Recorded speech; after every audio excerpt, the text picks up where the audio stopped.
বন্ধুত্ব যে কোনো মানুষ চায়, কিন্তু বর্তমান অবস্থায় বন্ধুত্ব নাই। এর সামনে পররাষ্ট্রমন্ত্রী বলে গেছেন ভারতের সাথে সম্পর্কটা বাংলাদেশের স্বামী স্ত্রী। তো স্বামী স্ত্রীর সম্পর্ক আর বন্ধুত্বের সম্পর্কটা তো এক না, এবং এই অর্থটাও কিন্তু এক দাঁড়ায় না। তাহলে এখন বন্ধুত্ব হারা আত্মীয় হয়ে গেছে নাকি? এবং কোনো সাংবাদিকের প্রশ্নের উত্তরে বলছেন যে স্বামীকে আর স্ত্রীকে, ওরা বড় দেশ সবাই স্বামী, তাই ওটা আমাদের দুলাভাইয়ের দেশ আর আমরা হলাম সারা দেশ নাকি? মানে এমন কন্যা এখন যে আমাদেরকে ভারতের সারা বানায় দিল আমাদের ঢাকা বদলতে, এই সারা শব্দের থেকে তো পরিত্রাণ পাইতে, এটা থেকে যদি পরিত্রাণ পাইতে চাই আমাদের সকল কাজগুলি করবো।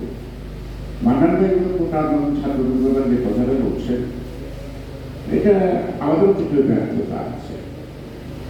আবার ছাত্রদের মধ্যে এখন যে জাতীয় বিভিন্ন সমস্যায় অতীতে রাজনৈতিক দলগুলোর উপরে যেভাবে চাপ প্রয়োগ করত সেটাও নাই। ছাত্র সংগঠনগুলো অনেকের নিজের বৃত্তির মতো উপরের নির্দেশনা ছাড়া তারা এক করে থাকে না। আমার মনে হয় আমরা যখন ছাত্র ছিলাম সেটার পর তারা থাকলেও আমরা কখনো উপলব্ধি করি নাই, অনুভব করি নাই। আমরা যে ওই যে ৬৯-এর অভ্যুত্থান, ৬৯-এর অভ্যুত্থানটা কে করছে? ছাত্ররা করছে।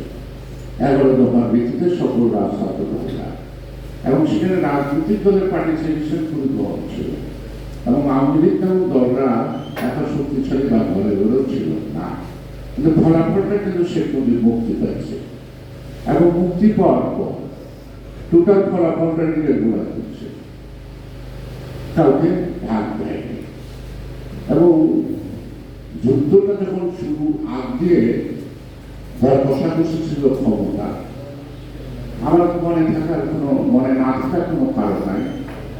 আমাদের মান্না ভাই তখন চট্টগ্রামে, আমার ঢাকায়, তখন আমাদের অধিকাংশ সেটা প্রাদেশিক পরিষদই হোক, সেটা জাতীয় পরিষদই হোক, কেন্দ্রীয় সরকারের প্রাদেশিক সরকারের মূল তালিকাটা কিন্তু গঠন করা হয়েছিল। এবং আমার জানার মধ্যে কে কোন মন্ত্রণালয়ে পাবেন এমন ব্যক্তিদের সাথে তখন আমাদের কথা হয়েছে। কিন্তু আমরা মনে হয় মার্চ ছিল, আমরা কিন্তু জানুয়ারি মাসের কথা বলছি। চোখে দাঁড়ানি ছাত্র